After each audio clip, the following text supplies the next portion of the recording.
Hello, everyone, and welcome to another episode of Autism Stories. I'm your host, Doug Bletcher, the founder of Autism Personal Coach. Autistic people are the true experts of the autistic experience, and Autism Stories is where we interview autistic people to learn from their stories, experiences, and get their insights. If you'd like to be notified about each week's episode of Autism Stories, we suggest you subscribe on your favorite podcast listening platform. We'd also appreciate it if you could give us a positive rating and review, as it will help others to learn about autism stories. When adults learn they're autistic, many times they reflect on their life prior to this knowledge. Taylor Heaton joins this episode of Autism Stories to discuss how life would be different if she knew she was autistic in high school, her experience as a homecoming queen, and finding resources that are actually helpful to autistics. We hope you enjoy today's conversation. Taylor, thanks so much for joining me today. I'm happy to be here. Thanks for inviting me. Wanted to start out and learn, where does your story in the autistic community begin? For me, there's one specific point that comes to mind. I was talking with a colleague of mine, and she mentioned that her daughter was recently diagnosed with autism. And her daughter is someone who's very similar to me. We went to the same university, we are both music majors, and I was thinking, that sounds like me. And if she's autistic, what does that mean for me? Because I had a lot of diagnoses over the years, like misdiagnoses, ADHD. Well, I say that. I am ADHD, but it didn't explain all of my experience. So that misdiagnosed with OCD, stress, anxiety.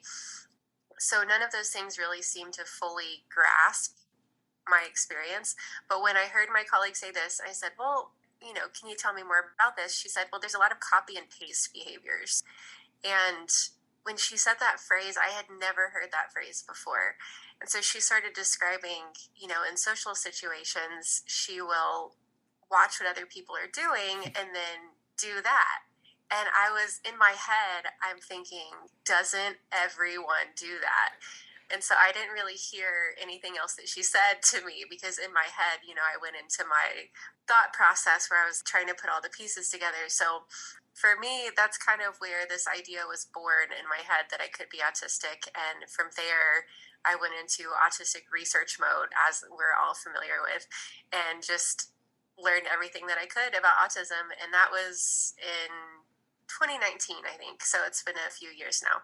It's interesting when you like talking about copy and paste. Like, I was talking to someone about a scripting yesterday, and we were talking about, like, isn't it fascinating when humans do, like, there's some humans out there that don't script, like, conversations like that they're about to have with people. And I find that fascinating that they people just go into situations and don't think about the Yeah. communication. How does that happen? Yeah, that's a mystery to me. Now, I've interviewed a lot of people, but I don't think I've interviewed anyone that shares something with you in that you were a homecoming queen. I was. Yes. I imagine you have to present yourself in a certain way socially to be in this position, but I'm wondering if there were negative consequences for you in presenting yourself in this way. That's a really good question. I think yes and no. I mean, I do feel like I was true to myself in that I was lucky early on to connect with the band community. I was a flute player, still am, and being able to connect with the band community really helped me find my niche where I could be myself.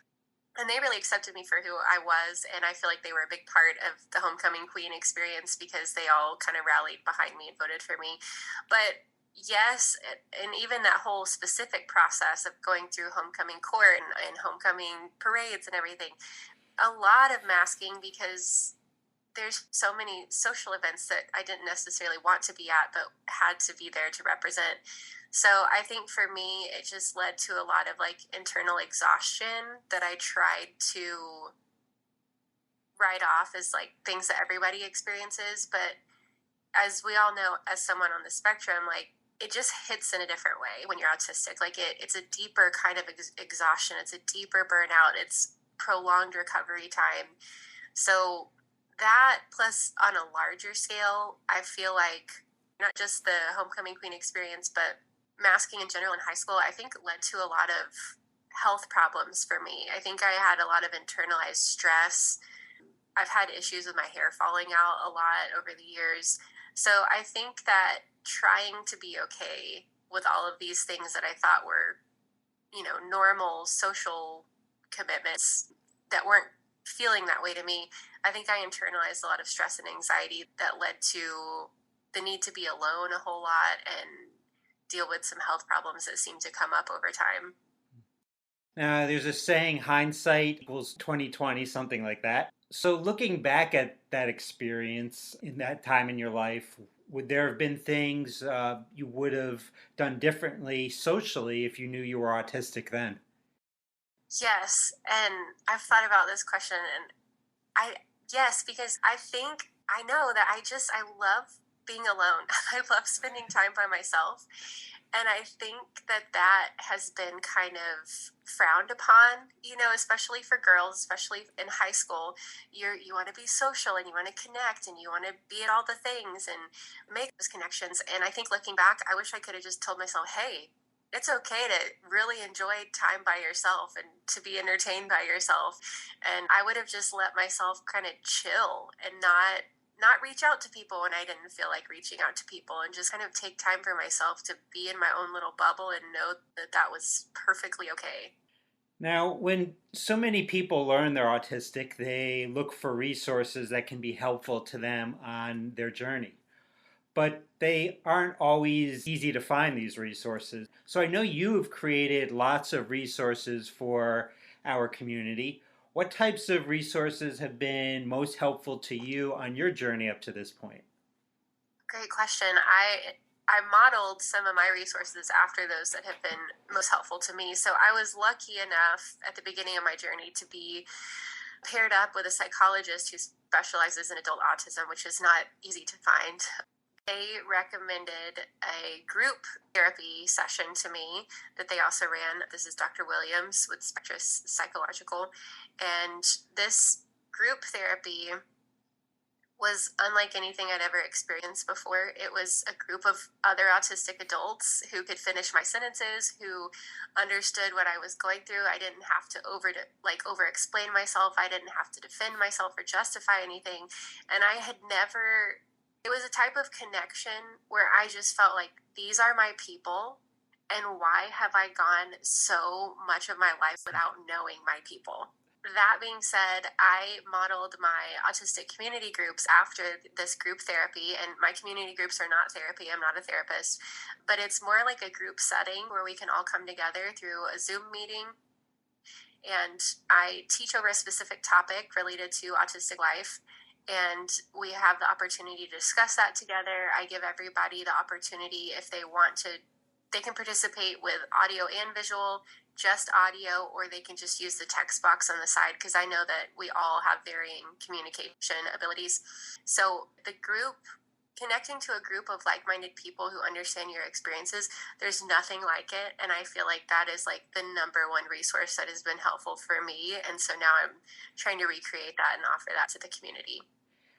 In talking about like connecting with other autistic people and like where was this the rest of my life, we think Yeah. of like TV or movies where like there's like a secret door or something, like you move the bookshelf and then Yeah. a door opens and a whole new world comes your way.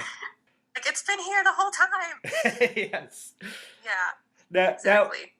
Now, one of the resources you've created that I'm interested in is the Big Autistic Resource Guide, which I Hmm. believe is 28 pages long. So, how did you go about gathering the resources that are in that guide?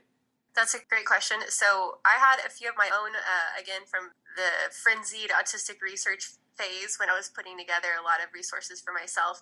And as I started connecting to others in the community, I started realizing, okay, there actually are a lot of resources out there. They're just not very easy to find. And so I thought maybe if there was a centralized location where all these things could be stored, it could be really helpful. So I started by just compiling all of the resources that have been helpful to me. I reached out to my psychologist, Dr. Williams, and they provided a list that they had been using for a long time of really helpful resources.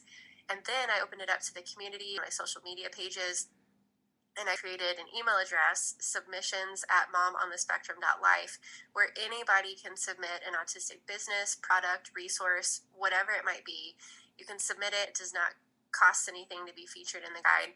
And so I take those submissions, and my goal is quarterly to kind of update that with all of the incoming submissions that come in. And just, I would love for it to be like the autistic phone book where you can just come to it and search for whatever you need, and we can use it to support each other and to support our businesses and help each other get the connections and resources that we need. And how can people access this guide and beyond that, the other services you provide? Yeah, you can download the BARG, that's what we call it, the Big Autistic Resource Guide, for free. You can download that. All of my resources are available at momonthespectrum.life. You can click the resources tab to access that.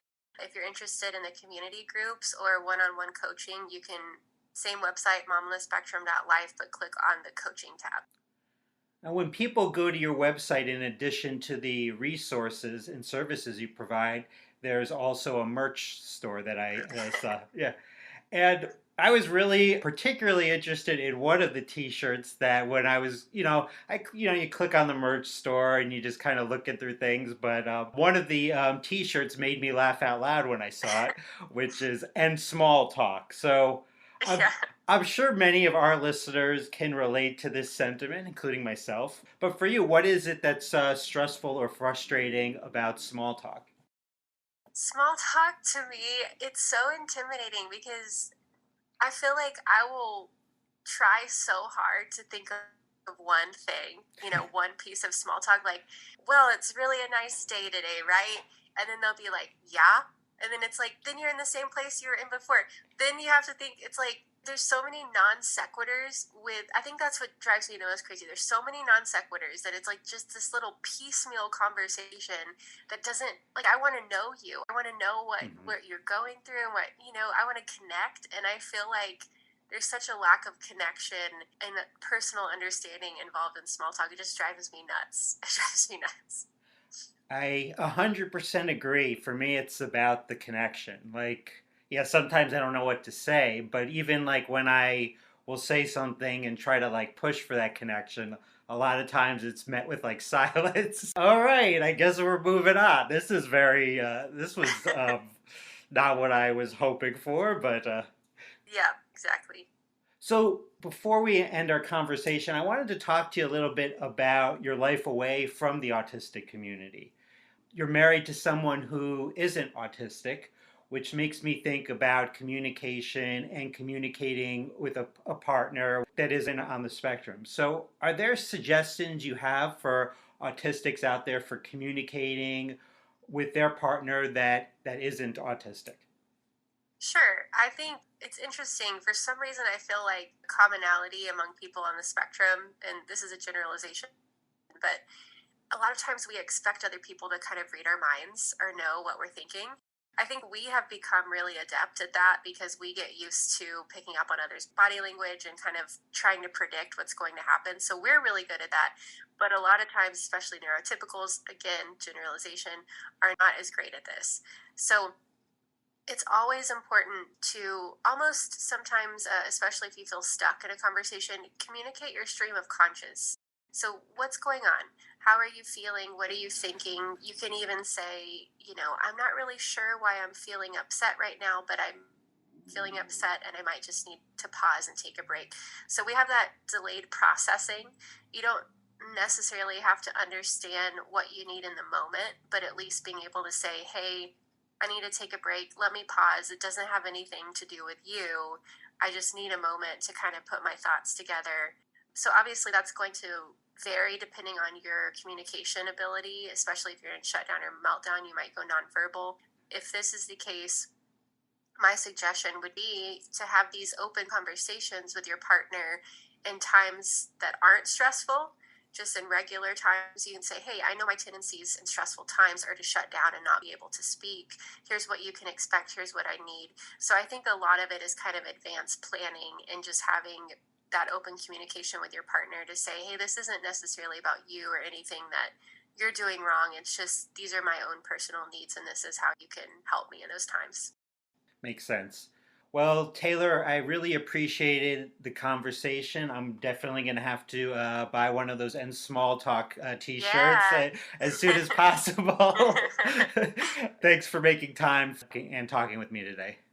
Yeah, thank you, Doug. Thanks for all you're doing for the community. I think it's so important that you're getting our stories out there. I just really am appreciative of that, and thank you for all the work that you're doing. Thanks so much to Taylor for the conversation. To learn more about Taylor, please check out the link in the podcast description for this episode. Did you know that Autism Personal Coach provides extraordinary support to live self-sufficient and purpose-driven lives through our customized coaching? If this is something that you're interested in learning more about, please visit autismpersonalcoach.com for more information. I hope you enjoyed this episode of Autism Stories, and if you did, if you could tell a friend, foe, or anyone you know about it so they could have the same enjoyable and educational experience as you when listening to Autism Stories, it would be very much appreciated. Till next time, I'm Doug Bletcher of Autism Personal Coach. Talk to you then.